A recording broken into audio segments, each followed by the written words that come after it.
Good evening. Today we summoned this urgent press conference is to inform all of you of the present situation in the country, especially COVID-19, the constitutional crisis and the role of the opposition. You all know the leader of the opposition, Sajith Premadasa, made a request in Parliament and also outside to re-summon Parliament immediately because of the crisis that we are undergoing. Especially with the intention, after the 19th Amendment, the President of this country has no powers whatsoever. The President cannot even be the Minister of Defence. He can't hold any ministerial portfolio is from the 19th Amendment. Thereby, also expenditure that needs to be done as election cannot be held according to the proclamation made by the President. His Excellency President Gotabaya Rajapaksa dissolved Parliament and wanted to re-summon the new Parliament on June 2nd, which is not possible. And we saw very clearly all parties in this country who thinks for the sake of the people, humanly, that this is not possible. We can't risk the lives of our people. Thereby, unless COVID is totally eradicated, we cannot hold an election in Sri Lanka. But we saw the Health Minister making a statement that this April 19th, COVID will be completed in Sri Lanka. This is what we saw from her speeches. Then we see Prasanna Ranatunga's statement.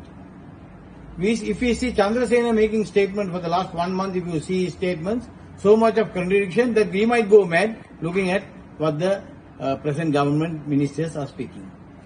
Chandrasena went and gave guns to all the people in the paddy fields. More paddy fields are being totally ruined, and the farmers who are there started shooting the elephants now. There is a big crisis among that, and also whatever that is happening. So a minister who can't run his ministry is talking about the constitution today.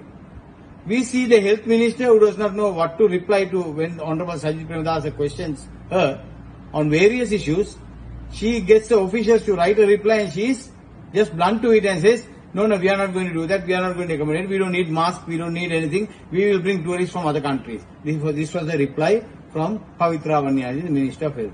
So you can see the set of 15 ministers in the so-called caretaker government with the Prime Minister and their behavior, having parties, getting the ministries, getting the police media spokesman to say, no parties anywhere, you can't get together. No, not even kanji can be made today in the country. That is the law they have enforced. But people who are enjoying are still enjoying. Why don't you take a drive in Colombo and see how many people are walking on the road? Because they daily walk. So for them there is no curfew. They walk. Colombo 7, no walk. No curfew. So they will walk. If you take Havelock Road, they are walking. Park Road you go. Havelock City you go. All these areas when you go, you can see people by 4 o'clock in the evening or early morning. You can see them with their dogs. They are on the walk. So this law is applicable only to the small man. Not to the big timers, not to the big people, not to the affluent people. They are doing their routine work as usual without any curfew pass. So this is another state of affairs in the country. Then when we come to this Orahandu Dina Panasteke, the 52 days government where Mahinda Rajapaksa came in from the back door. If you really see that was challenged in court. And when that was challenged in court, we saw Manohara De Silva, who is appearing for Udayagamma Pilla, said in court that President has the power even to dissolve Parliament before 4.5 years. So we saw a bench of 7 eminent judges who will not bow down to any pressure, upheld the law of this country, and they proved to this country that they are so independent, and the ruling was given that it was wrong. And Ranil Wickramasinghe's government was reinstated. That we saw. Now the same Manohar Reddy Silva is now talking that even after the parliament date of election, that is the June 2nd proclamation made by the president, even after that 3 months, the president can run this country without any problem. So you can see what sort of advice that is being given from time to time to the president. The president does interview not with the media, but with his own secretary. The president does not get opinion from real intellectuals or half-baked people who can't guide him. We saw Nimal Siripala making the statement.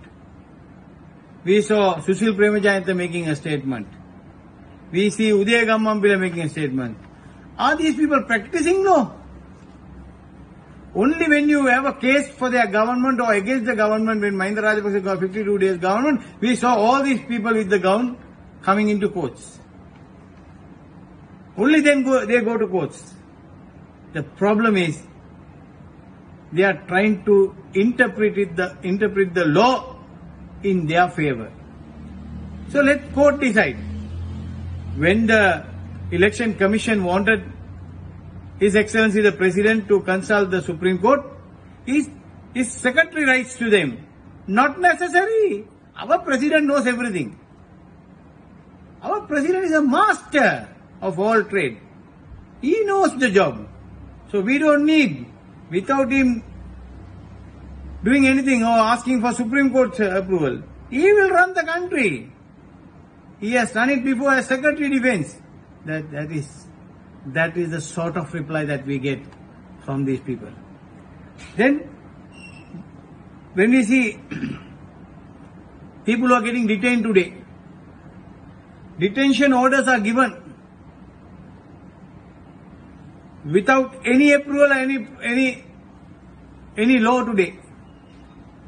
A person can be detained for 3 days. That is only on PTA. PTA permits detention without judiciary oversight for over 40 to 24 hours, a maximum of 72 hours only. Unless the minister in charge, the defense minister that is, signs a document of detention which can keep him for 18 months. If that is not adhered, then it becomes an unlawful arrest. And with the 19th Amendment, the President power has been curtailed. He cannot hold any position. He didn't appoint a Minister of Defense for reasons well known to him. Illegal arrest is an infringement of the rights of the detainee, and his fundamental right has been violated. This is what we can tell you. So, if you think that the Prime Minister has called you for a meeting, my humble request to the opposition is not to participate. The reason I tell you is, they will summon you for the meeting. They will get all the dirty channels to come. Their dirty channels to come. And they will only be filming what the leaders of the opposition and the other opposition parties saying, and will get the two Vachalyas to open their mouth and then say, Parliament to Virutha Karana Kila Lyuma Kyawa. They sent a letter to open Parliament. We told them to come, gave the fellows what they really wanted. This is what they are going to say. So do you want to listen to this? All what I say is,